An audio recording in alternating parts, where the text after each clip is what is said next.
Good afternoon, ladies and gentlemen. My name is HeriCure. I'm the chair of this first session today. I'm in Durban, South Africa. It's winter, but still very pleasant. It's an honor to present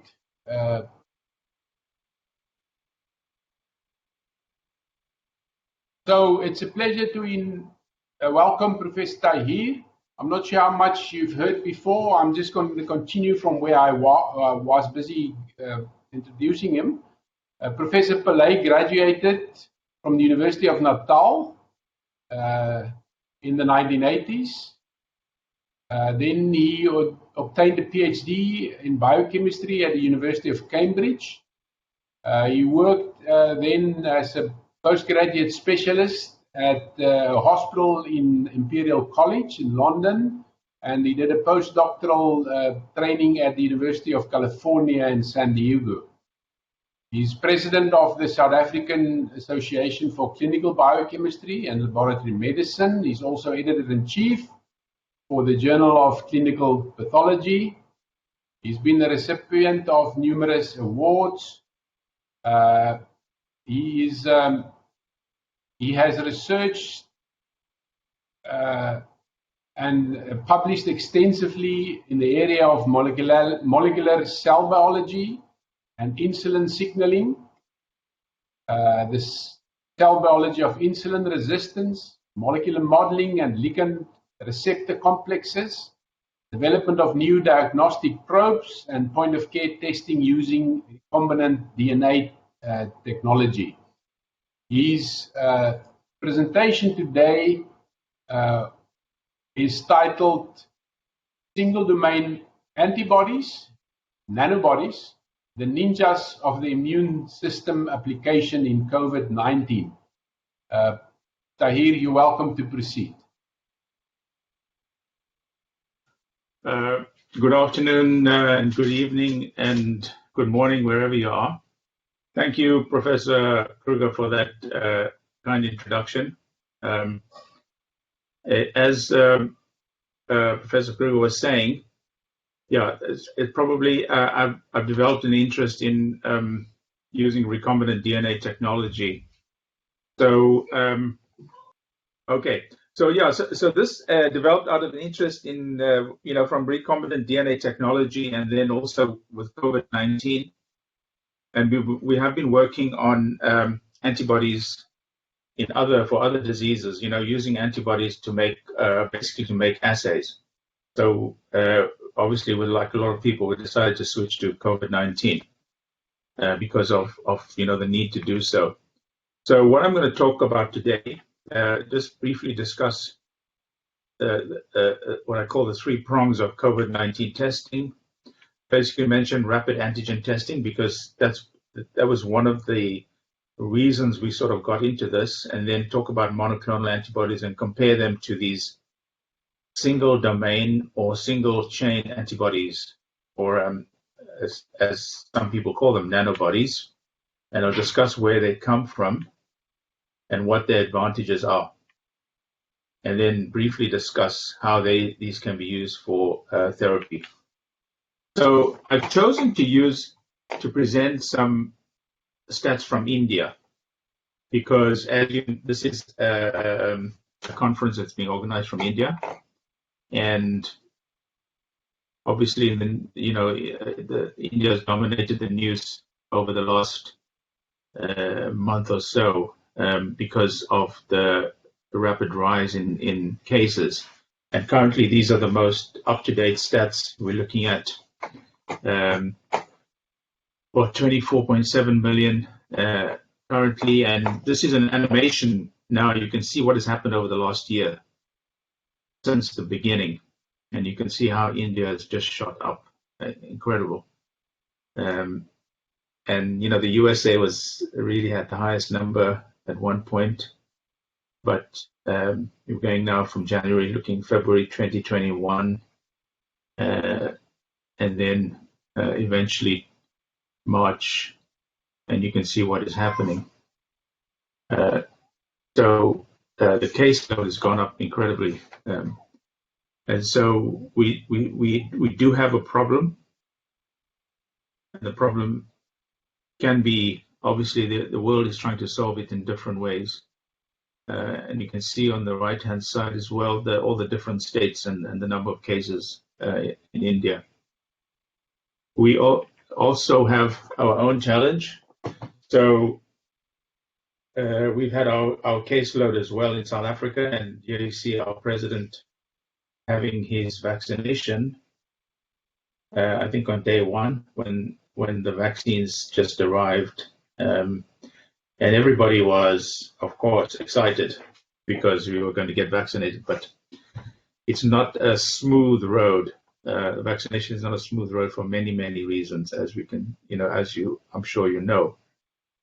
So we thought, so the problem is not going to end with a vaccination. That's the whole problem. We thought this was going to be a simple solution. Actually, it's not a very simple solution.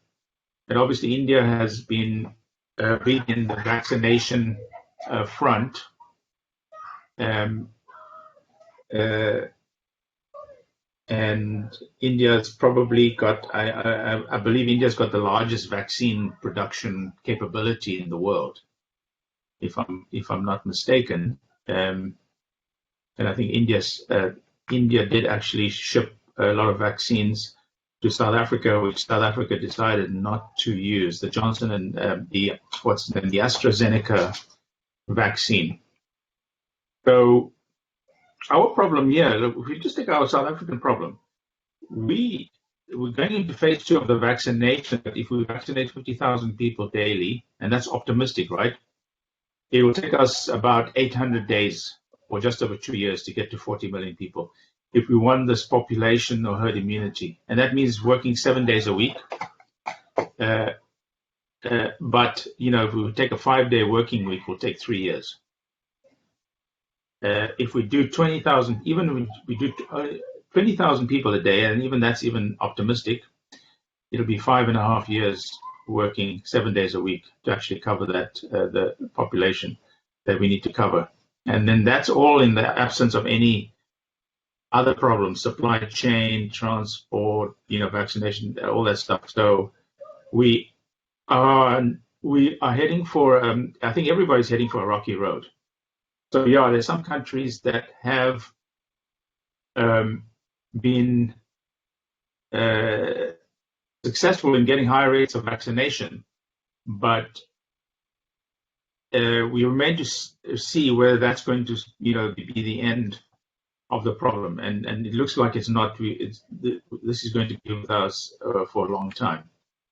So with the COVID-19 testing, we all know about the COVID-19 testing. So the gold standard being the nucleic acid testing. So you're testing for the viral RNA, which is an indication. It's very sensitive, which is why it's the gold standard, because it's using PCR. Then we had the onset of antibody testing, which is also known as serology testing. So that's testing for the presence of antibodies to the viral protein. So obviously, if you've been infected, you get an immune response, and your body starts producing antibodies, and you can detect those. That's very useful. In certain contexts, it's useful because it can resolve certain issues that you may have with the nucleic acid testing. And then the antigen testing, which is also being used. Now, interestingly, I think for the antibody testing, COVID-19 has had the largest number of diagnostic kits for any disease manufactured. You can see how this whole area has exploded. To test for the antigens, you need an antibody against the antigen. So you have to make an antibody against the antigen. Most of the kits that are currently used, actually all the kits are currently used, they use monoclonal antibodies from various sources. So you can use those monoclonal antibodies to detect the viral antigen. Usually it's the spike protein, or it can be the nucleocapsid protein, which is the protein inside the viral particle. Now the thing is, The challenges are with nucleic acid testing. You could have had COVID and you might have recovered and you're not infectious anymore, but you'll still have viral RNA in your secretions. And that viral RNA is going to be detected with a PCR test. So in order for you to be infectious, you need to have an intact viral particle. So the viral particle has to carry that RNA into your respiratory tract. So, which is why the antigen testing is also, it can be useful when the nucleic acid testing is not useful, because the antigen testing tells you whether you have intact viral particles, and you need an intact viral particle to get infected, and you need to pass an intact particle to someone else to pass the infection on. Now, the issue is that in terms of sensitivity, PCR is always going to be more sensitive. That's just a fact, the way it works. And protein detection with an antibody is much less sensitive, but conversely, it's more specific. So you have a trade-off in those two options. So, as I said, for the antigen testing, you need an antibody against the viral proteins. So you have to get hold of an antibody or produce an antibody. And the typical antibody molecule, so here is in blue and in red, on the left-hand side, we have a typical IgG molecule. It's 150 kilodaltons, 150,000 daltons in size. It's got two chains. So we've got the heavy chain, so the longer chain, the heavy chain, which is red, and we've got the light chain, which is in blue. And so it's always depicted as a sort of a Y-shaped molecule, because that's roughly the shape of the molecule. It's in a Y shape. Now, the heavy chains and the light chains make up this antibody molecule. Now, if there are parts of the heavy chains that are constant, and there are parts of the heavy chains that are variable. There are parts of the light chains that are constant, the CL, and there are parts of the light chains that are variable. Now, your B cells have to generate a diversity of antibodies against different antigens, because throughout your life, you're going to be exposed to different antigens. The B cell has to make different antibodies, and it does it by changing the sequence in the variable regions. And this is why it's called a variable region, because this sequence in the variable region changes depending on the antigen. And the B cells do that because they are able to rearrange the genes, the antibody genes, to create different sequences. In other words, different proteins to bind different antigens. The constant regions remain the same, and that's why they're called the constant regions, because they don't change. The protein structure does not change. So within different antibodies, the constant region will be the sequence will be the same, but it's the variable region that will change. And the variable region is the region that binds to the antigen. So it's the business end. It's really the business end of the antibody molecule. So that's a typical IgG molecule, and you can see the size in nanometers as well. Now, monoclonal antibodies, we used to use polyclonal antibodies before monoclonal antibodies were around. And then we had, can you still see my slides there? Yeah. Yes? We had monoclonal antibodies,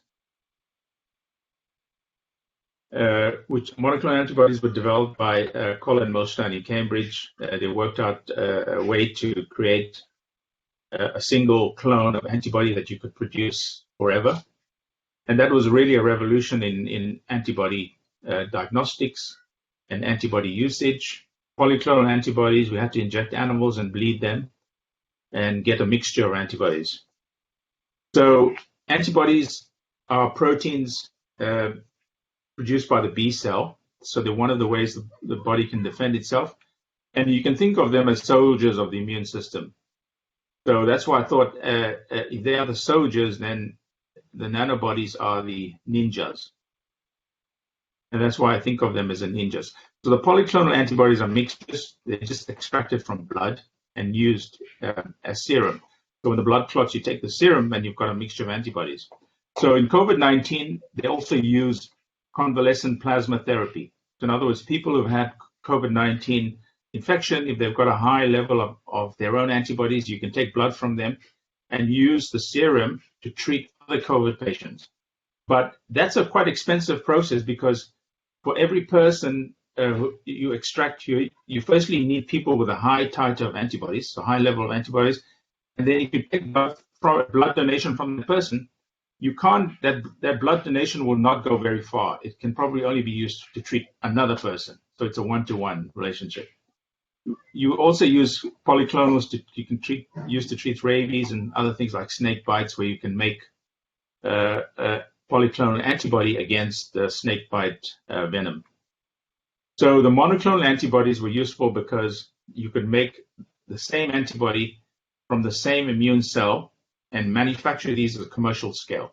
And so these have become very powerful in treating and preventing disease, apart from the diagnostic applications.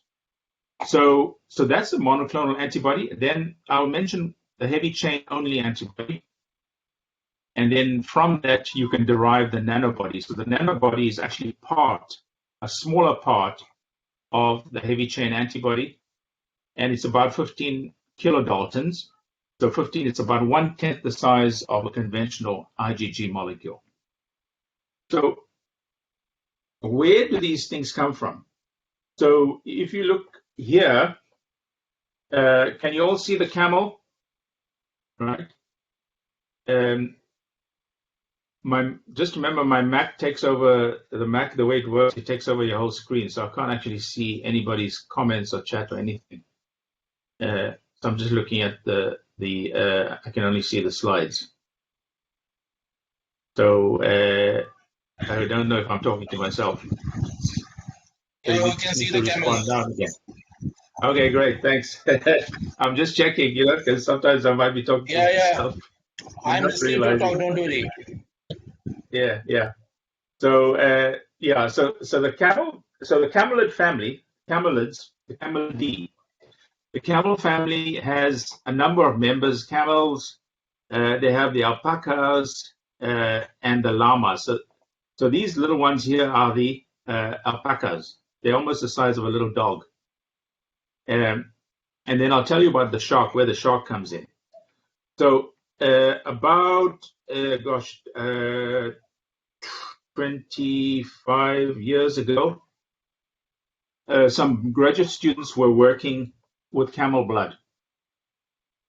So the graduate students, they took camel blood in graduate students in Brussels, in Belgium, not Brussels, but in a small city in Belgium. They took some blood from a camel and they just ran it on an SDS gel. And they found this strange looking antibody protein. It was much smaller than the conventional IgG. So IgG has a very typical pattern on an SDS gel.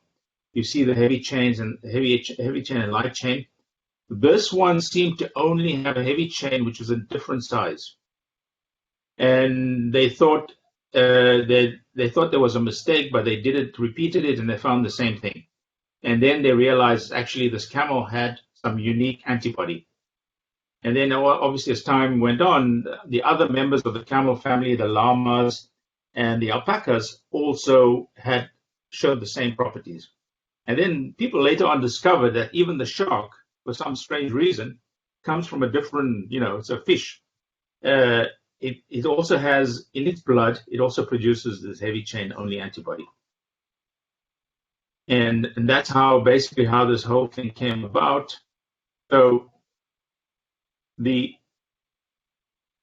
you look here, the conventional antibody, heavy chain, light chain, 150 kilodaltons. The camel antibody, the heavy chain only antibody, only has heavy chains in it for some reason. So, and then the heavy chain has a constant region, so the region that always stays the same, and it has a variable region. The variable region, as I said, when the gene rearrangement occurs, you can scramble different sequences to create different proteins millions of different antibodies that can bind different antigens. So the camel-only antibody. So the thing is now, with the conventional IgG, to make the antigen binding site, you need both heavy and light chains. So if you look at my hands, you think of my hands, you need both heavy and light chains, but the heavy chain only antibody only needs one chain to create a very functional antigen binding region. And more importantly, you can cut that variable region off. You can chop it off, and it will function like an antibody as function in terms of antigen binding, because that's the most important part of the antibody, the antigen binding region. It can bind the antigen just like the heavy chain only, so you don't need the rest of the molecule. And that important part is only contained in a 15 kilodalton fragment of protein. So this 15 kilodalton fragment, the important thing about it is, because it's so small, you can express it in a prokaryotic expression system in bacteria. So simple bacteria growing in culture, you can express this protein bacteria. The monoclonal antibody is a more difficult option to express. It's the 150 kilodaltons. So for bacterial expression, when you get to about 30, 40, the larger the protein size, the larger the gene size, the more difficult the expression is, and until you have to move into eukaryotic expression systems. So antibodies, mammalian antibodies, you have to use eukaryotic cells to express them. So it means you need a cell culture laboratory, and to make large amounts, you need a huge cell culture container to actually have enough cells that are going to make enough of the antibody. So this 15 kilodalton fragment is what is referred to as the nanobody. Now the term, and that's the variable heavy part of the heavy chain only antibody, also called the VHH fragment. So the term nanobody was coined by this company called Ablings. So Ablings in Belgium, they set up this company.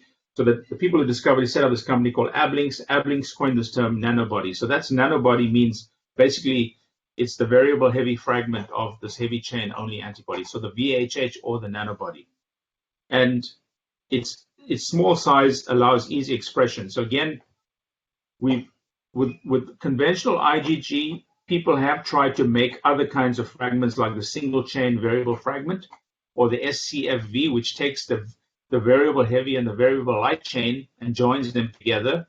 But that's also difficult to do, because you have to create, you have to join these two, get the gene expressing the variable heavy and the variable light, and then join them together to reconstitute the antigen binding site. But with the camel, because the simplicity of the camel heavy chain only antibody, the antigen binding domain is only in one chain, so it makes it a lot simpler and makes it much easier to work with.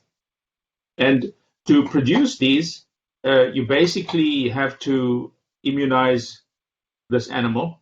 So alpacas, people use alpacas because they're very much smaller. Camels are big animals, so it's going to be a costly expense to keep them and house them and feed them, etc. So alpacas are much smaller to work with. They obviously cheaper.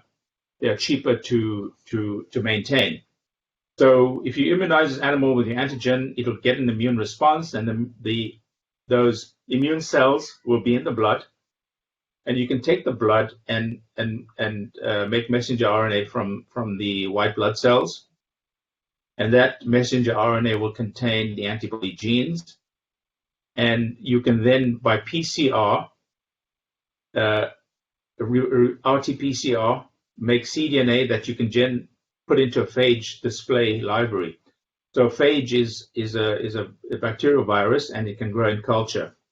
And those phage that are expressing your antibody on the surface, you can then fish them out using your antigen. So you can put your antigen onto a solid phase, and then pull out the phage that are expressing your antibody, and then repeat, do it in repeated cycles until you've got a single phage.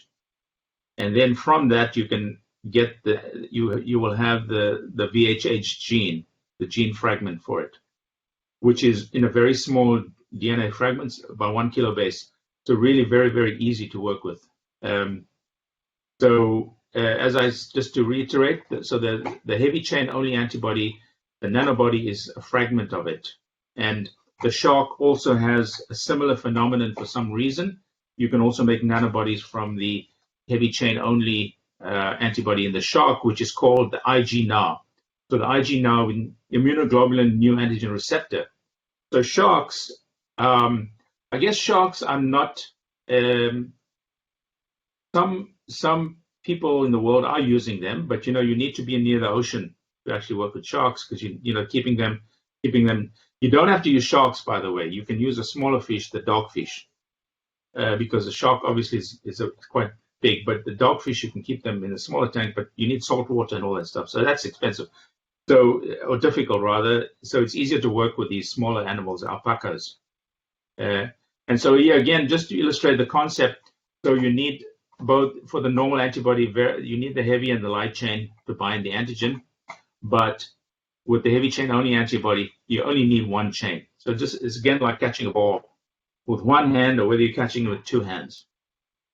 And so we made a nanobody against the isolated nanobody against the spike protein, and we used that to make a rapid antigen test, which now is a lot cheaper to produce than the other tests that are available. And we use it. We can use it on saliva rather than the nasopharyngeal swab that you have to stick up your nose. And saliva, people now shown that saliva works very well, both for PCR or for antigen testing.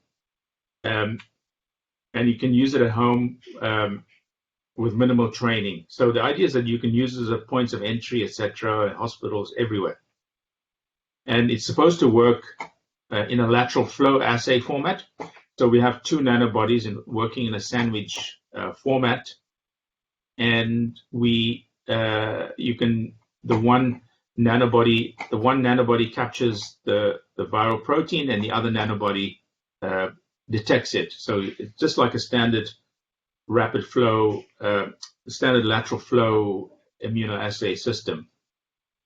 And if you're familiar with that, essentially what you have is that this is just a movie showing the principle of how lateral flow antigen, you put the sample on, antigen moves along from there to there, it gets captured, and then you've got another antibody that is your detection antibody.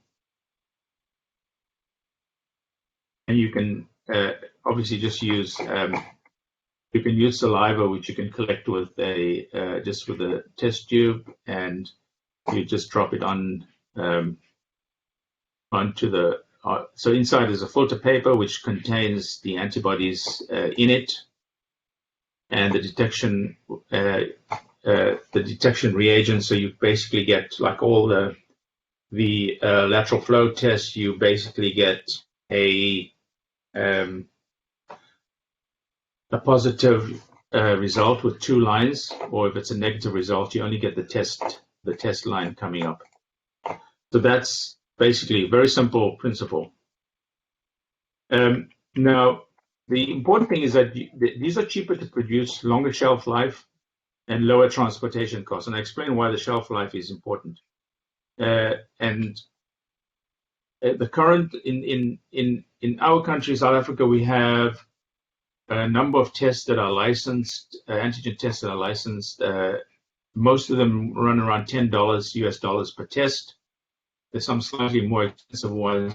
I think we can get these down to $2 per test, $2 US per test, and even lower, because we do have other ways that we can use to cut down on the cost. So the problem is not monoclonal antibodies. To make them, you need these huge bioreactors. Nanobodies can be produced, culture, as I said, in these little flasks in bacterial culture. So this is an example in my lab where you can, where we produce these just in a little shaking flask. In the culture, you can get a few milligrams from that kind of volume. They're grown on bacteria. So, just the bacterial normal E. coli that we use for molecular biology. And then a simple, here I've shown you purification, a simple one-step purification from the bacterial culture. So what we want to do is actually make a factory to produce these, and this is an example of some of the machines and the methods that are needed. So it won't be very expensive to have this facility running and have people assembling these units. Now, the other potential application is with biosensors. So we're working with a couple of companies to develop a biosensor. So essentially, you have the nanobody mobilized on an electrical surface, electrodetective surface, and the idea is that you can detect the COVID, the SARS-CoV-2 virus in the air. So this is useful in closed spaces, and obviously on aircraft, for example, if you want to go and screen an aircraft and see if there's any viral particles in the air. So biosensors, I think, will become more and more commonplace. At the moment, we can probably get about down to 1 picogram per mil in our preliminary experiments, but we're trying to improve on that. Now, I'm just going to briefly, towards the end, as the time runs out, talk about the monoclonal antibody therapy for COVID-19. So if you remember our favorite President Trump, he got COVID-19 and he was given an antibody cocktail, the monoclonal antibodies against the COVID-19. I think it came from Regeneron. It came from Regeneron, and he received 8,000 milligrams of the monoclonal antibody, and that's, I guess, in a market value, that's like $50,000 at least. So that's not accessible to everybody. I mean, you can imagine all the cases of COVID-19 we have. Not everybody can. Obviously, he was a president, so you got 8,000 milligrams, which is actually quite a high dose, even if it's way above the recommended dose. So monoclonal antibodies have been widely used in other diseases, but they are very, very expensive and not in the U.S. They're mostly available in the U.S. and they're very expensive. So most other countries, we don't have ready access to monoclonal antibodies because of the cost of production. Initially, the cost of making them, the research and development costs, and the cost of production. So drug companies are very keen to protect their profits. That's why the price is high. But the COVID-19, the SARS-CoV-2 monoclonals, I thought Eli Lilly and Regeneron, they had promised to make these available across the world, but I still don't see these being used widely available. So I'm not sure what has happened with that. So with these nanobodies, we've been working with a group at our National Institute of Communicable Disease. They have the Pseudo virus neutralization assay. So some of our nanobodies can actually neutralize the SARS-CoV-2 virus in the pseudo viral neutralization assay. If we take it up high enough, we can get up to 100% neutralization. This data was from the old wild type SARS-CoV-2. So we've obviously got all these variants around, the variant that's prominent in India and the variant that's prominent in South Africa. So far, most recently, one of them is able to neutralize the variant that we commonly find in South Africa. But that's only data from the last month or so. So these look promising. So we reckon that these can be used as therapy for COVID-19. So really, the nanobodies are miniaturized antibodies. The other thing I think I forgot to mention, so why are they cheap? They're cheap to produce. They're also very heat stable. That's a very important point. They're heat stable. Because of the small size, you can change the structure. You can tag them to other molecules using very simple PCR methods. They're heat stable, much more heat stable than monoclonal antibodies. So if you work with normal antibodies, everybody will tell you that you must keep the antibodies cold. You must keep them in the fridge. When they get transported, they have to be kept cold. with nanobodies, they're very, very heat stable. One of the great things about them, heat stable, they can survive temperatures up to 50, 60, 70 degrees Celsius. So it means that transporting them is very, very easy. You don't have to put them on ice, etc. And in fact, when we ship these nanobodies, we send them by post. So we've sent them across the world with a courier, room temperature, no refrigeration required, and they work fine. And even in our collaborators, we send it to them in the post. And that's really the transportation. So that makes it a robust reagent, longer shelf life as well, because it doesn't need refrigeration. So all of that contributes to the low cost. And obviously for therapy, we'd like to be able to test them on animal models first, so some of the animal models for COVID-19. And I think people are already looking at them for treatment. So there's a lot of competition out there, as shown by some of the reports coming out from different groups. So nanobodies are being used apart from the diagnostic application, also for treatment.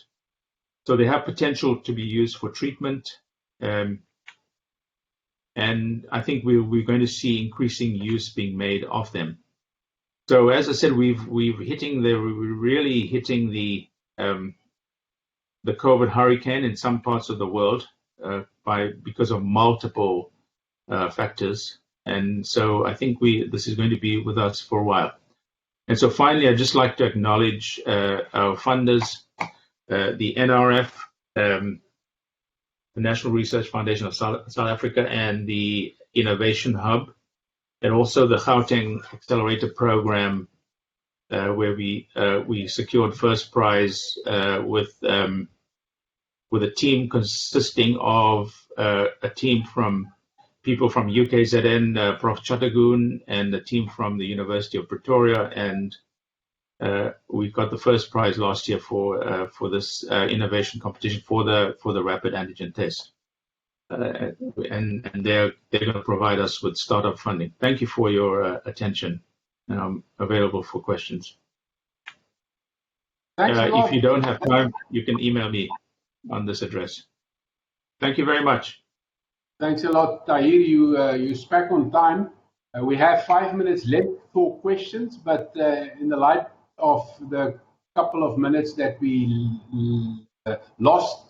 started, I wouldn't mind if we end a little bit sooner. Anybody for a question? I see that somebody asked about the VDJ recombination of antibody used to defend against COVID-19 from Dipesh Kumar Patel. Yeah, I'm not sure about the meaning of your question, but I'll try and guess what you mean by that. Are you referring to? Okay, so are you referring to recombination of the antibodies? In other words, changing the sequence. We can. So one of the things we can do is you can change. So we've got all these variants. We can change. Some of these variants are showing escape. They escape vaccine immunity, and they also, some of the antibodies don't work against them. Some of the monoclonals, for example. Certainly the South African, the so-called variant in South Africa, the Eli Lilly and the Regeneron antibodies are not very effective against them. So in other words, you have to change the sequence of those in some way. With a nanobody, you can change it using PCR mutagenesis. You can change the structure and look to make different affinity antibodies that can be used. So I don't know if that's the question that you're really asking, whether the recombination, how the recombination of antibodies used in the defense again. Yeah. So maybe the question you're asking is how is it going to be used? So monoclonals are used. They're used by injection. So you inject the monoclonal intramuscular injection, and it then binds to the virus, and it prevents the virus from replicating. So that's how the monoclonal antibody works. So in the same way, the nanobody or any other type of antibody. So nanobody is just a different type of antibody. It can be used in an injectable form. Now, not only in injectable form, I should say, you can also use it by inhalation. So it's possible to several groups have now made inhalable nanobodies. You put in a spray and you can inject it into your nose and breathe it in, so that it can neutralize any viruses that get into your respiratory tract, because that's where the virus is going to come in and start infecting you. So Yeah. I don't know if that answers the question that you were asking. Maybe Professor Pillay, can we do a somatic hypermutation improvement of this nanobodies just like normal antibodies? You don't even have to do. You don't have to be so complicated. You can just do it in the test tube with using PCR. So usually with somatic hypermutation, you might have to do it in the cell, right? The eukaryotic cell. Yes. But with this, you don't have to do it in the cell. You can just do it in the test tube. So you can do PCR mutagenesis, generate lots of different mutants, and then just test them out. Okay, thank you. This district method which you described, what is the population sensitivity? The clinical sensitivity, I mean. Okay, yeah. So the antigen test, we can get up to 90% sensitivity. It's slightly lower than PCR. Currently, with the detection, we use about 90% sensitivity, and specificity is close to 100%. So the specificity is fine. The sensitivity is 90%. But remember, for most of the things, we don't need 100% sensitivity, because we want to detect the people with a high viral load. Because the people with a high viral load are the people that are going to be spreading the infection. So currently, we're trying to improve the sensitivity, but 90% sensitivity is for a general purpose. For a general purpose test where you don't need a lab, it's okay. I think it's we can try as we go on to try and improve the sensitivity using different kind of detection methods. We're trying to do that as well, but we're getting about 90% sensitivity. What was the affinity, if I may ask, what was the affinity of the nanobodies which you use for the antigen detection? In what range? They're hitting about 10 to the minus, I think around 10 to the minus 14. Okay. 10 to the minus 14 molecularity, yeah. And is it a good idea to use the RBD for biopanning, or it is the SARS-CoV, spike protein only you use for biopanning?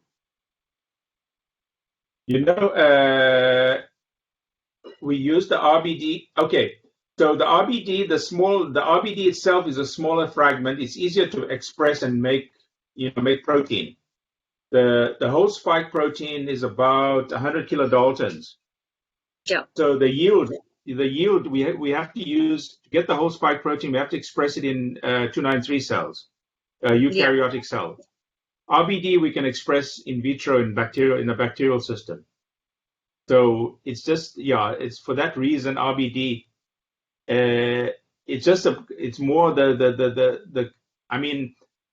probably people will. We're trying to we have some collaborators in India who are trying to express it in insect cells. So express the whole spike protein. So because I think with insect cells we can get a good yield of protein. So it's really up to the yield, getting the good yield of that proteins to work with. And I think that's why people have. Yeah. But when you isolated for biopanning, what you used? We use RBD. RBD. Okay. Yeah. Thank you.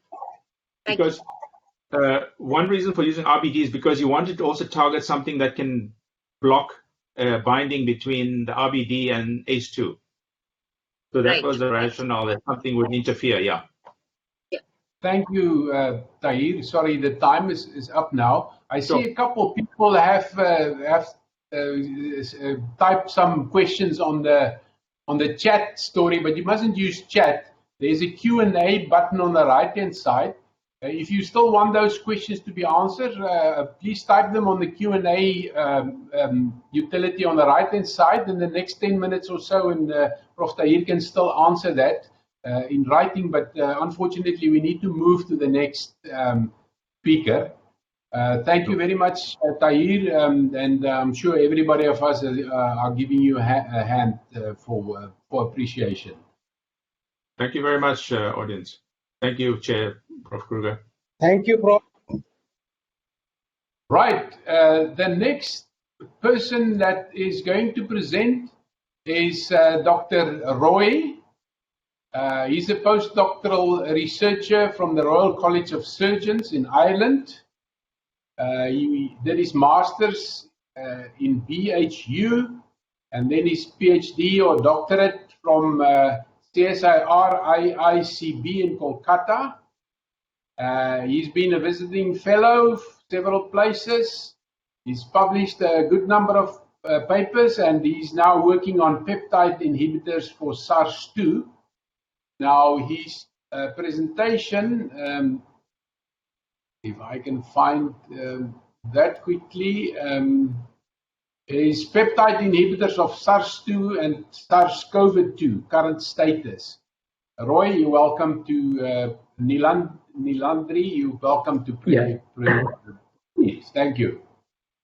Thank you. Thank you for your kind introduction, and good afternoon to everyone. So let me share my screen.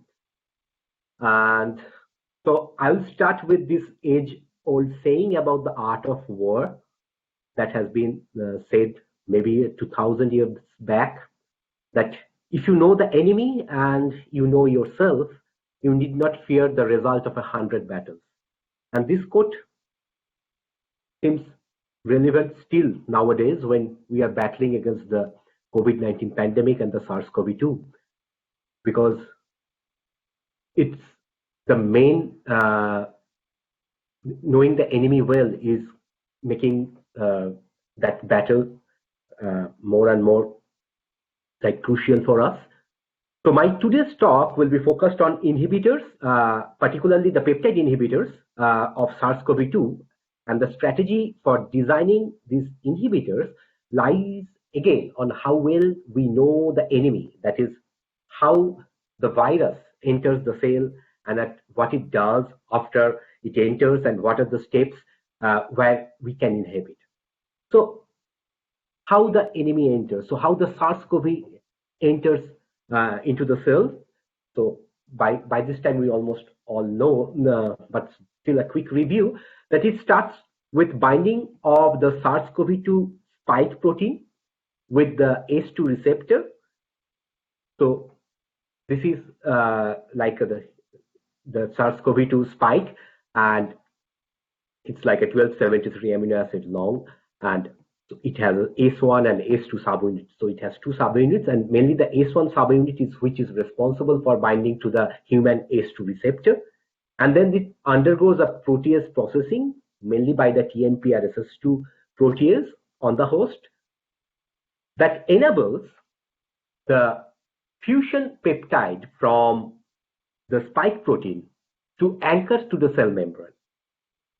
And there, what happens actually after this event, this protease cleavage, is that there is a huge conformational change that occurs between these two domains of spike, HR1, heptide repeat 1 and heptide repeat 2, which undergoes a 6-helix bundle, and that pulls the two membranes, the viral membrane and the human host membrane, together and helps in entry of the virus. It can be through the process of endocytosis, or it can be direct fusion at the cell membrane.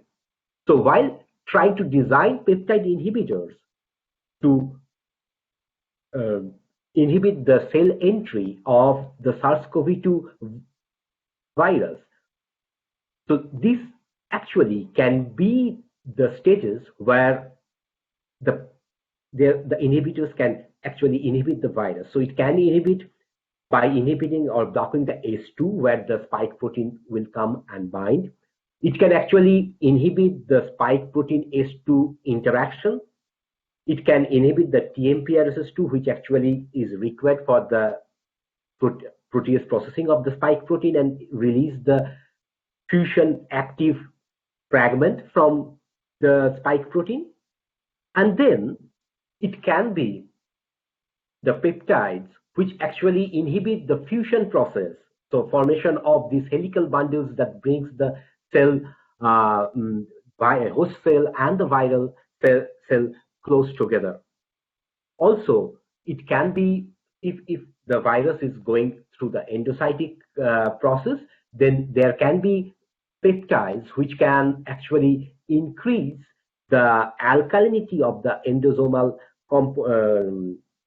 compartment or the environment around the peptide, and that will help the peptide, that will help the virus, prevent the virus from releasing the viral RNA into the host cell. Out of this, the viral, with respect to peptides, the viral fusion inhibitors are the most prominent that have been studied till date. So, as I have already told, that this HR1 and HR2, these two domains, this is in the pre-fusion state. So this HR1 and HR2 domain, they are not interacting with each other at that time. And then there is the ACE protein cleavage, and the ACE2 fusion peptide inserts into the host cell. And when it does, what happens is this HR1 and HR2, these trimers of HR1 and HR2, they undergo a conformational change and come close together to form a 6-helix bundle, which looks something like this, from a fusion core, and that brings the viral membrane and the cell membrane close together. There are a number of peptides which are currently being studied, which is based on this HR2 fragment, which will bind to the HR1, and then what will happen is actually prevention of this fusion core. So these peptides will competitively bind the HR1 fragment and inhibit the formation of the fusion core, and as a result, the virus won't be able to fuse with the host membrane. One of the prominent peptide in that line is from the HR2 domain, which is from the 1168 to 1213, and so this peptide is actually from which is from 1163 to 1213, but this peptide is actually from 1168 to 1203, and this peptide is actually it's from the Sibuzian group, so it by Zia et al. And it has been seen that with this peptide, they are able to inhibit the SARS-CoV-2 mediated cell-cell fusion by a concentration-dependent manner. This EK1 is actually another peptide which they have reported in their earlier paper, this same group, reported in their earlier paper, and it's based on the HCOV-OC43 virus from the HR2 domain of that virus, and HR2 domain is more or less conserved among the different SARS coronaviruses. Their next report was about this EK1, which showed almost similar affinity, effectivity like the HR2 based SARS HR2 based peptide. So what they did with this EK1 is actually they added different linkers and PEG linkers and have modified with cholesterol, and see that the inhibition percentage of SARS-CoV-2 has dramatically increased with these different modifications. So where the inhibition of SARS-CoV-2 cell-to-cell fusion, the IC50 was 350 nanomolar for this EK1 peptide, which is again that basis on the HR2 domain of HCOV OC43, whereas it was like 350 nanomolar. It drastically falls to 1.3 nanomolar with these modifications, and this EK1C4 peptide is indeed a promising candidate to be moved to the further levels for the SARS-CoV-2 treatment. There is another peptide which is almost like this HR2 SARS-CoV-2 HR2 peptide. It is IPBO2, which is reported by another group in July 2020. But sorry.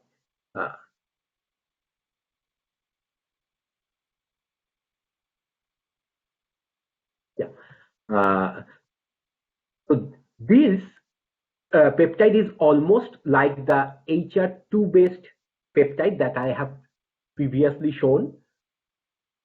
From here, it is from instead of this taking this D from D to L, it's only like starting from the I, next I. So it's almost the similar peptide as the HR2 SARS-CoV-2 HR2 based peptide that TI et al. Already reported in their first report. You have 3 minutes left for questions. 3 minutes left. Okay. Thank you. So there is another peptide that has shown very promising. It's again based on that HRC from 1168 to 1203, and by this group, and who have actually, apart from this helical peptide, they have done some modifications. So they have cross-linked this peptide by a PEG linker and modified with cholesterol, and then they used it as an international fusion inhibitory lipopeptide in case of ferrets, and it showed dramatic effect on the ferrets in case of prophylactic effect. So so I have already covered this mode of inhibition.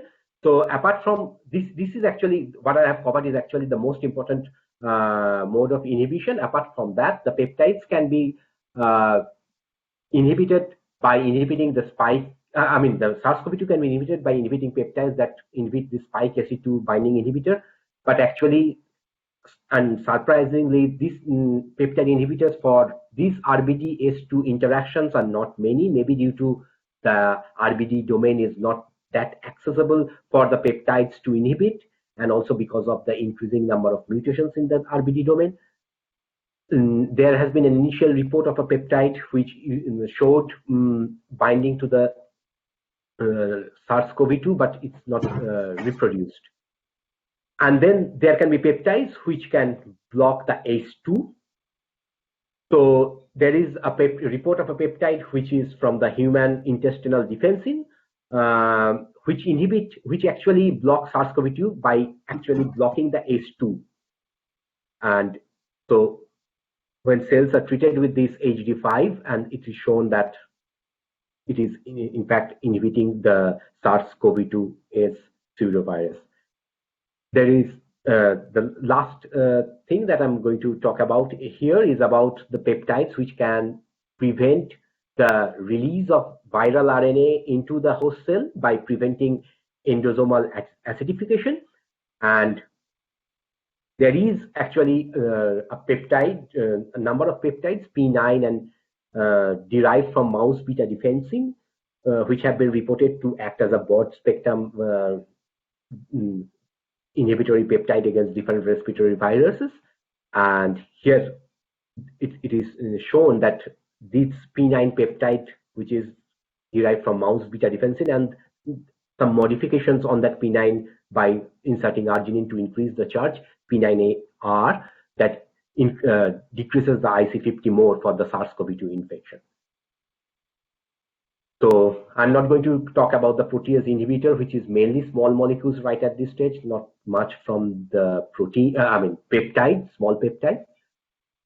And So in summary, what I have actually covered is the peptides which are blocking different stages of the binding of the SARS-CoV-2 with the human receptor and entry into the cell, and the peptides which are blocking the process at different stages.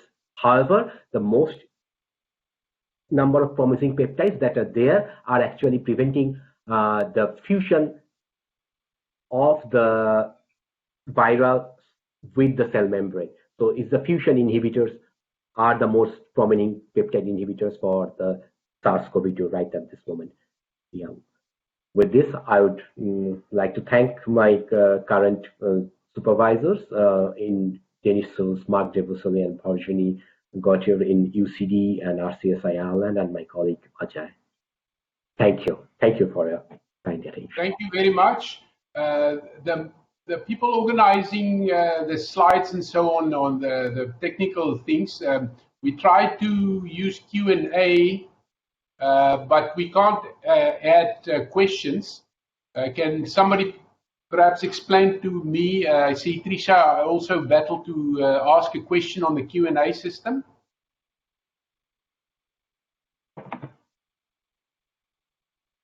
Yeah, this is Pavi. I'm watching the presentation with Trisha. I was wondering if I could go ahead and ask some questions. Yeah, there will be time for one question, Tavi, but I want the rest to answer on the Q&A system. So just hang on 1 minute. I'll give you a chance to answer. I just want the people to let the rest know how the Q&A system works, because neither me nor Trisha can get it to ask a question there. At the moment, we can only give answers on the previous question.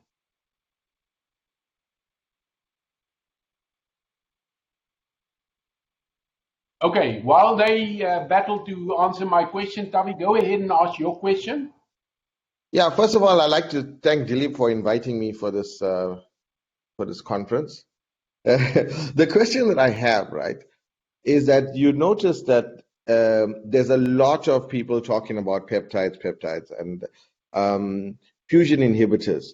But what I want to know from you, from all of these publications, how many of them have actually done stability testing in the plasma of these peptides? Because it seems to me all of this work is done in a test tube where you're testing for the protein and you're testing for the peptides inhibition of binding that protein. But from my personal experience, peptides don't last very long in the plasma. And if the fusion inhibitor is based on the three-dimensional configuration of the peptide, as soon as you cut it in one place, the three-dimensional configuration is completely lost, thereby then dropping its efficacy for binding that protein very, very easily. So how many of these people actually showed plasma stability of these peptides? Okay. So actually the EK1C4, it is going for that level, and there is also that, but not much. Actually, that's the point, that not much of those peptides have been tested for plasma stability, but they have been tested for the pseudovirus assay and the viral infectivity, but not with the human plasma.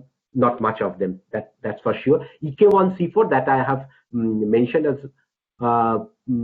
promising candidate, it has been taken to the further level. That is known, but it's not known that how far it has gone right now.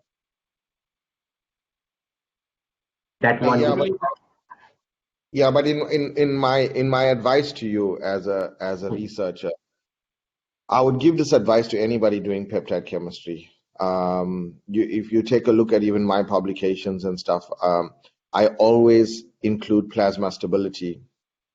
And in the plasma stability so far, none of my peptides have ever been able to go into any useful or let's just say biological applications because they normally last less than 5 minutes in the plasma before the enzymes start to break them up. We can take a lesson that some can work, but the ones that do work is like the fusion inhibitors that they use for HIV fusion to prevent the HIV infection. But that fusion inhibitor obviously is an extremely large molecule and an extremely expensive molecule. So just a bit of advice, I would suggest as soon as possible, don't waste too much of money and time. Test plasma stability. And plasma stability will take you half a day to test. Just drop it into the plasma, do LCMS. If it breaks up, walk away from it. Yeah, thank you for the suggestion. Just one thing to add in that the fusion peptide is actually taken for Info.ti.T20, what is the HIV fusion inhibitor is there. It's actually taken from this sort of helix binding motif, and also this peptide EK1C40. This is also like a 36 mer peptide, so this is also quite long. So yeah, so that's one. Sorry, yeah, thanks a lot. We need to move on. We're over time now. Sure. Thank you. Can I ask the organizers to please use the chat system for everybody and explain how to use the question and answer feature, because I still haven't had a response on how to deal with that, but we need to continue now. And then those that wants to ask a question on the Q&A system on the right-hand side can use that instructions for the next person. Even for the current session, they can still ask questions if we get the answer quick enough. Thank you. The next person. Thank you. If I'm not mistaken, let me just. That must be Dr. Yash Gupta. Am I right? Is that the next person? Yeah. Right. Sorry. He had performed fellowships at several places. He has vast experience related to respiratory and lung diseases such as TB and COVID-19. He also had a variety of drug discovery experiences with tuberculosis and malaria, and recently discovered the new COVID-19 therapeutics through HTS, and he has several publications, and his presentation will be, let me just find that. His presentation will be strategies for targeting SARS-CoV-2 small molecule inhibitors / transmission blockers. Please proceed, Yash. Hi everybody. Thank you so much for this nice introduction. Let me share my screen. All right.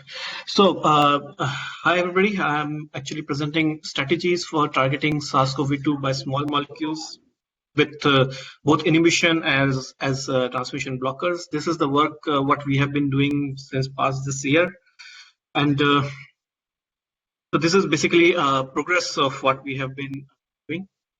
So I will just jump around this background. So basically, compared to SARS and MERS, which had like 774 deaths and 858 deaths respectively, this is a much larger scale pandemic, and what we are seeing is so far is 3.36 million deaths worldwide, which is a staggering percentage. And so all these most killing viruses, MERS-CoV, SARS-CoV, and SARS-CoV-2 now are all beta coronaviruses, and coronaviruses in general are very big viruses compared to other viruses, and with unstable genome of RNA, it's really they are like very unique. And so if we just see the evolution of this virus, now the lineages we are seeing. So basically, right now what we are seeing is a new virus. The current it has different death spectrum, different pathobiology, different infection rates, and it is again making us back 1 year when we were facing a new pandemic. So this virus has actually, we can't say that it has not changed.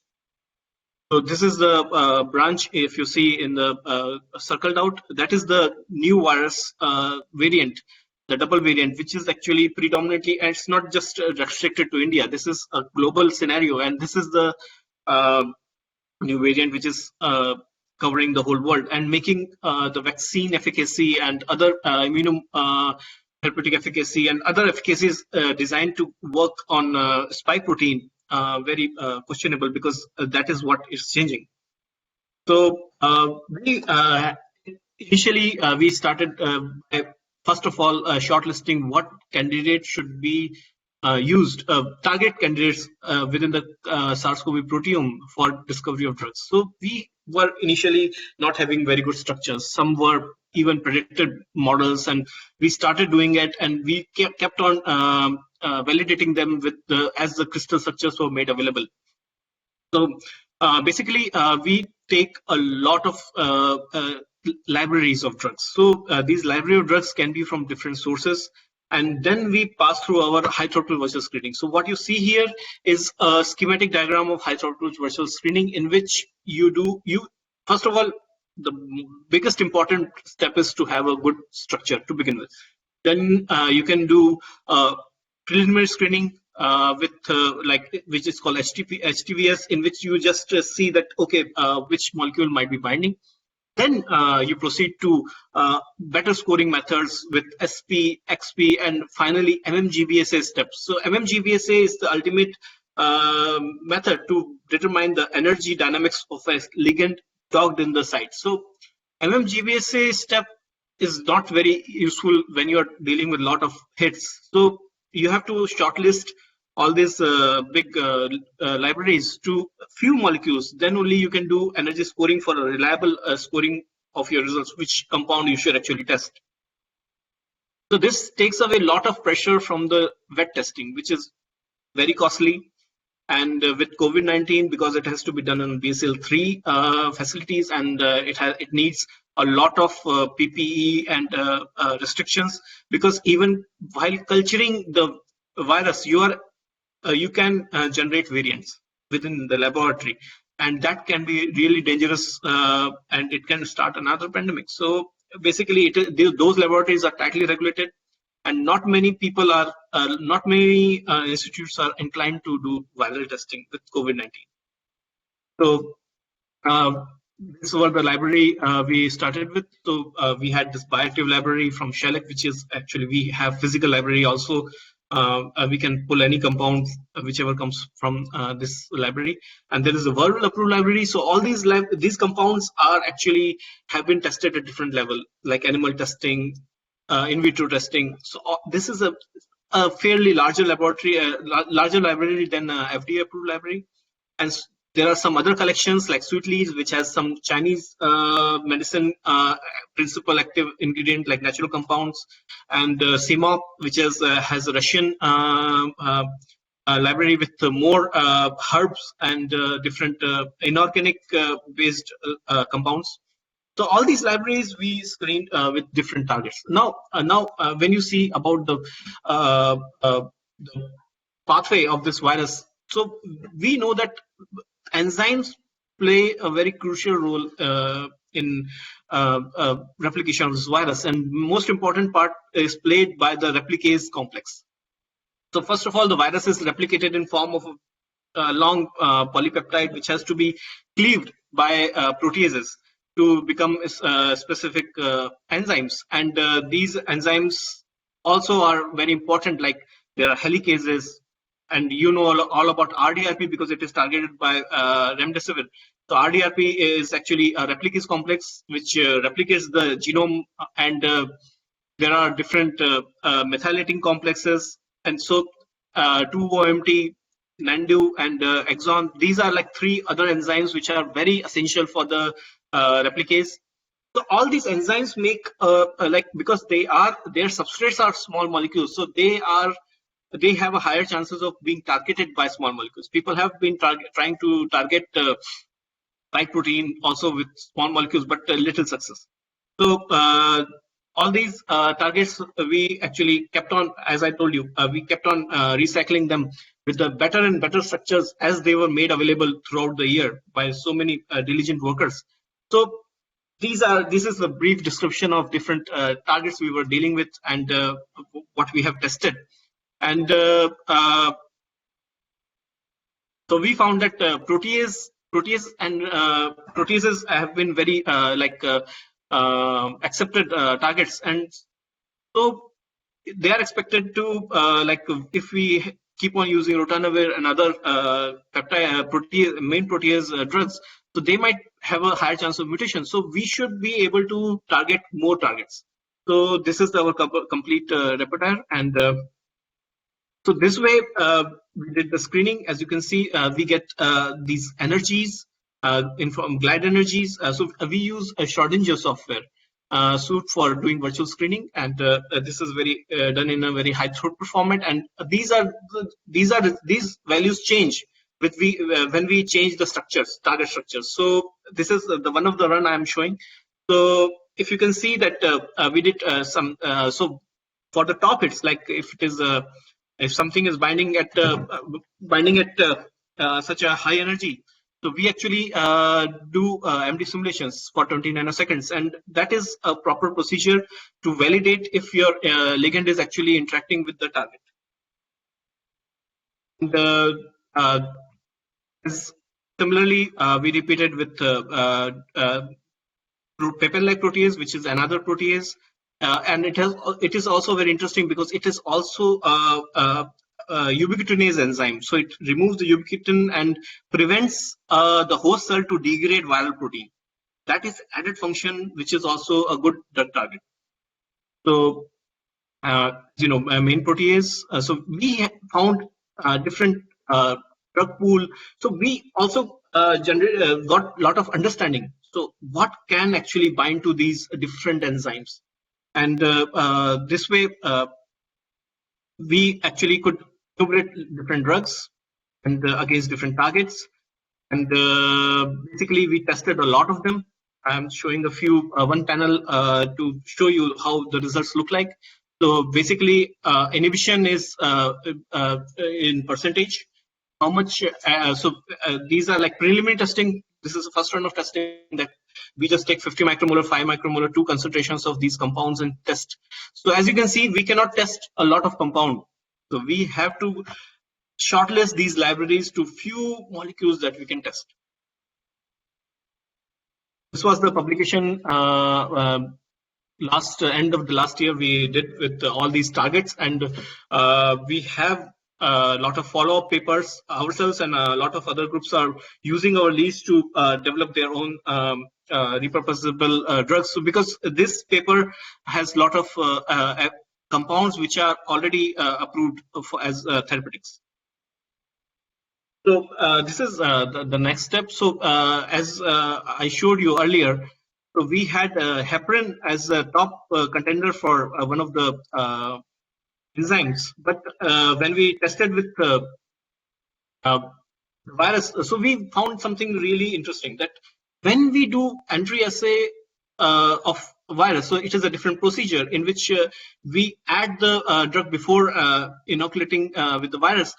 We found that this heparin can actually block a viral entry at nanomolar concentration. And that was surprising, because what we were targeting was intracellular enzymes, but this typically shows that heparin can actually block the virus, like it can neutralize it.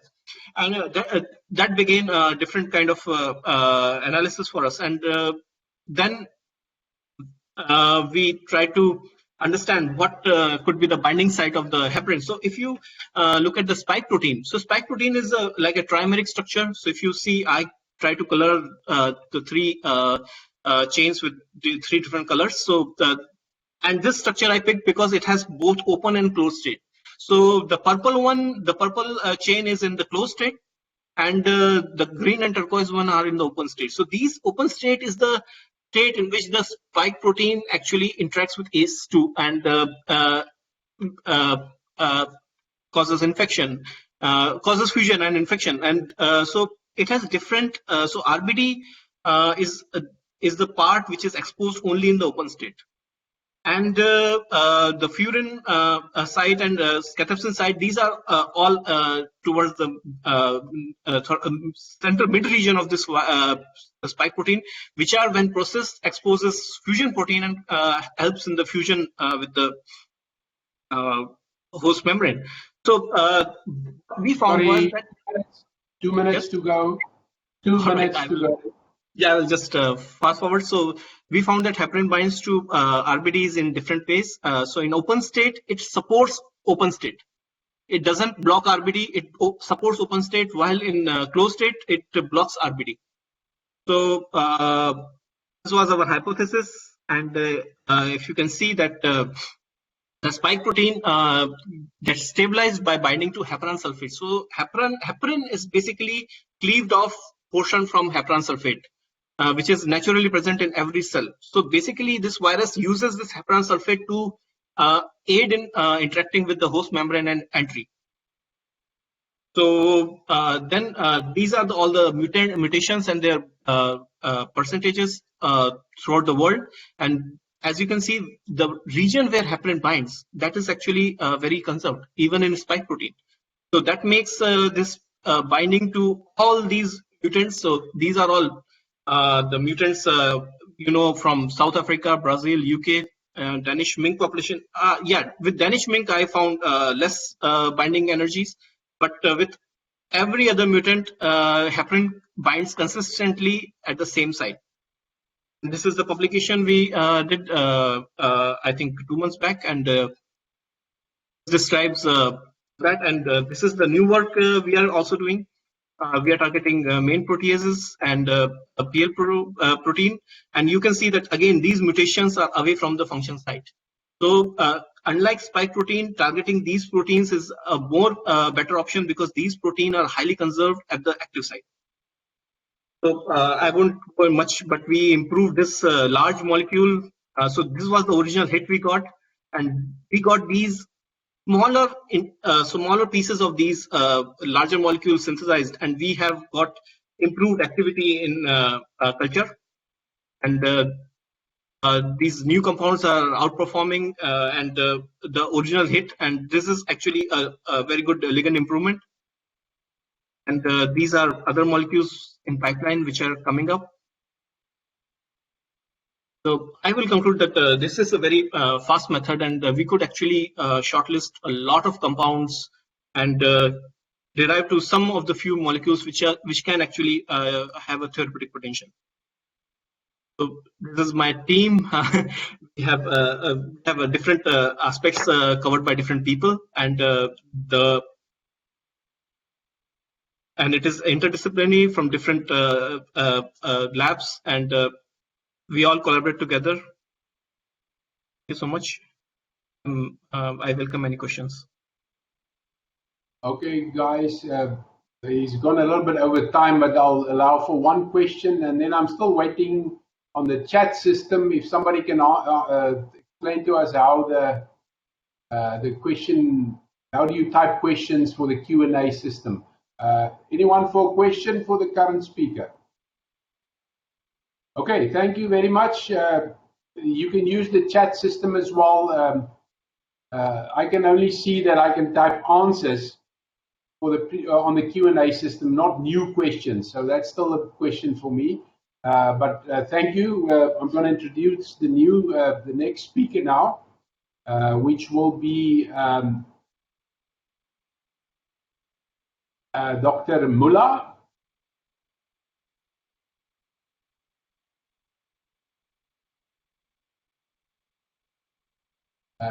Umida Muller. She's an oral pathologist at the Birla Memorial Hospital in India. She's got different qualifications. She has received some awards and fellowships, and her talk will be on unmasking mucormycosis. Sorry, slightly difficult word for me there, for my Afrikaans tongue. Muller, you're welcome to proceed. Good evening, everyone. Hello, am I audible? Yes, absolutely audible.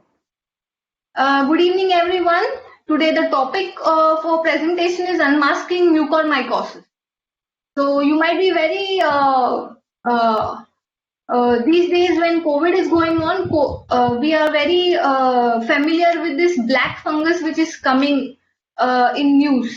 So this is nothing but mucormycosis. Its other name is also called as zygomycosis or phycomycosis. So it was originally introduced in 1876 in Germany, and in 1885 the first case was published, and it was named as Mycosis mucorina. So it comes from two species. One is the mucor species and another is the rhizopius species.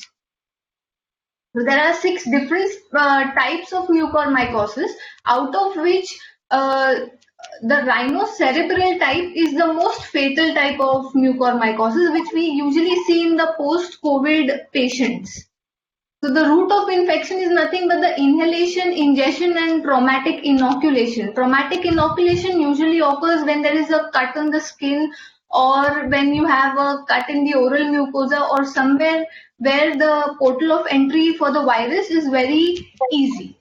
Now, usually this mucormycosis is a very thermotolerant fungus. You can see it anywhere in the dried grass, the soil, the bread which has become stale, the animal waste, fruits, and the upper digestive system, the upper respiratory system. And to the introduction, this mucormycosis, it's a very rare fungus. It's also called as zygomycosis and phycomycosis. It was first introduced in 1876 in Germany, and in 1885, Sir Adolf Pachleuf first published it and named it as Mycosis mucorina. Now, it usually is seen in 2 types of species. One is the mucor species and the rhizopius species. It has 6 different types, out of which the rhinocerebral type is out of interest for us, because in post-COVID patients we usually see the rhinocerebral type of mucormycosis. The most common route of infection over here is inhalation, ingestion, and traumatic inoculation. Traumatic inoculation can occur in case of injuries to the skin or through the oral mucosa. Now, they are found in the environment, either in the soil or the leftover garden waste or the stale bread or the animal waste or fruits on the fruits and the upper respiratory tract and the gastrointestinal tract. Now, in the hospitals, it is also found most commonly on the tongue depressors when you go to an ENT surgeon, then the adhesives which are used in the AC outlets and in the linens, which means the pillow covers, the bed sheet, the carpets in the hospitals. So whenever you go to the hospital, see that you're wearing your mask, and whenever you're close to these things, you should be very protected. Now, basically, the pathophysiology, what happens in post-COVID patients, there is overload of iron and acidemia. So when this patient inhales the virus, it goes into the lungs alveoli, and over there, there is increased phagocytosis and proliferation. Since the patients have already had high dose of corticosteroid, there is increased proliferation, and which causes neutropenia and thus invasion or dissemination. So here you can see this is a very small chart which will easily tell you where the host defense becomes low and there is direct invasion into the tissue. Now, the predisposing factors are many, out of which the important factors are any organ transplant or neutropenia, malignancy, diabetes mellitus, which means diabetes with or without ketoacidosis, any iron overload, any major trauma, prolonged use of corticosteroids, intravenous drug abuse, and malnourishment, which means immunosuppression. Now, the most important clinical features which we usually see, which we have seen in these few months, I mean 1 to 1.5 months, is onset of nasal stiffness. Post-COVID, what happens is the patient will suffer from some or the other ENT. Before any dental issue, the patient is going to suffer from some ENT problem like nasal stiffness, epistaxis, which means there is bleeding from the nose, there is facial pain on either one side of the face, there is protopsis, there is chemosis and ophthalmoplegia, there can be pain in the eye, there is fever and confusion. The patient sometimes when gets up in the morning, he is not really very aware if he is in the hospital or if he is at home. There can be severe headache. There is a black necrotic area which can be seen near the nasal turbinates and the palate, which is very characteristic of black fungus. Then there is a particular tooth mobility or multiple teeth mobility on unilateral side, which was not seen during COVID or pre-COVID time. There is inflamed gums in that area where you see teeth mobility, and there is paresthesia on the side where the tooth is involved. Now, diagnosis, for the early diagnosis, usually you do the radiography where you will see the black discoloration. There is a halo mark which is seen usually. The other diagnosis which you use the direct microscopy, where you put some amount of KOH, whatever sputum or the lavage which is there, you just put some amount of potassium hydroxide over it, and it gives you the it gives you either positive or negative for the fungus. Then biopsy is the gold standard which we use. After the biopsy, it is always confirmed. Then you now latest we are using PCR also. And the other two things which we are using is microbial culture and well scope. Now here this you can see, this is the radiograph. This is the halo sign which is usually seen. This is not a, this is a CT. This is not an oral CT, but in oral CT you will nasal septum being very obliterated. This is by direct microscopy. This is after histopathological diagnosis. You can do different staining. This is a very basic stain, that is hematoxylin and eosine stain, where you can see septate septate fungi. It should be always diagnosed. It's a very peculiar thing where you want to diagnose aspergillosis and mucormycosis, where this is septate and this is not septate. This is the culture, and here you can see this is the use of well scope which we have done. Here you can see there is a small ulceration seen on the palate. Usually the gums become very spongy, and we have used a well scope over here where it is giving us these black dots, which gave us the early diagnosis that it could be mucormycosis, after which we proceeded to the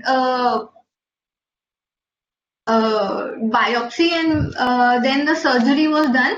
Sometimes what happens is in rhinocerebral mucormycosis, it extends from the oral cavity to the nasal cavity and then the orbital floor. And from the orbital floor, it can gain entry into the brain. So it becomes very fatal. So early diagnosis of this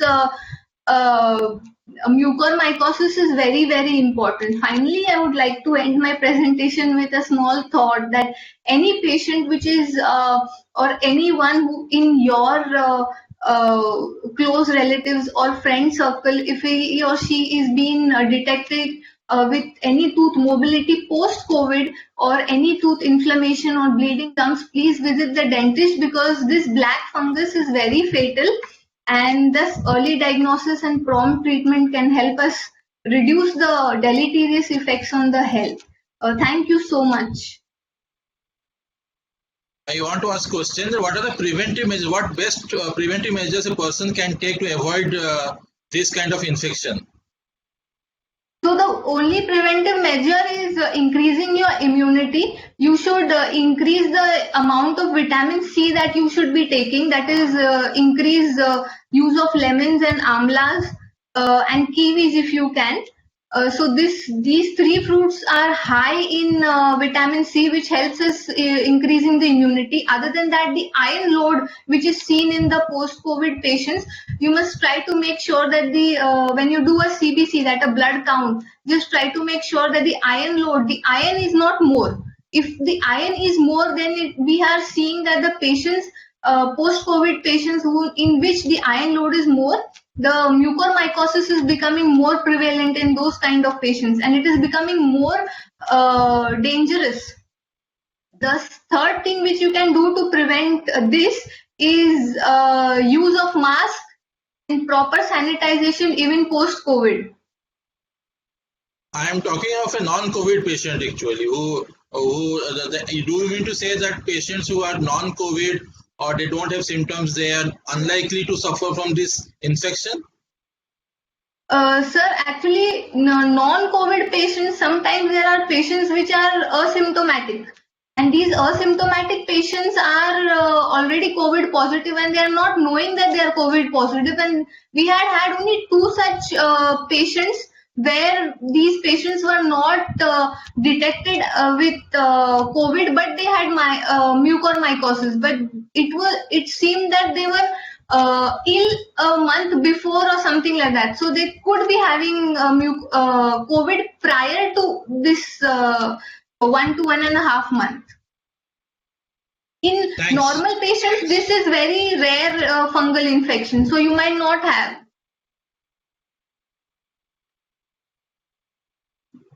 Go ahead, please. Yes, so can ferritin level in the serum can indicate the occurrence of this infection? If the ferritin levels are high, even if it's not a COVID patient, so there is chance of getting this infection? Pardon, I cannot hear you. Can you just talk a little bit louder? The ferritin levels in blood, can it be indicative of the infection? Yes, yes. Usually in COVID patient, the ferritin levels increases. Also in COVID patient, what happens is that we are usually giving corticosteroids, which causes immunosuppression. So this causes the fungus to attack the body more easily. Okay, but what in the patients with supposedly they have mild COVID but high levels of ferritin? So they will also have, chance of getting this infection. Yeah. There are high chances of getting mucormycosis because of the ferritin level. The ferritin level should be checked time to time, right? Yes. Ferritin level should be brought in control. Okay, thank you. Welcome. Any other questions?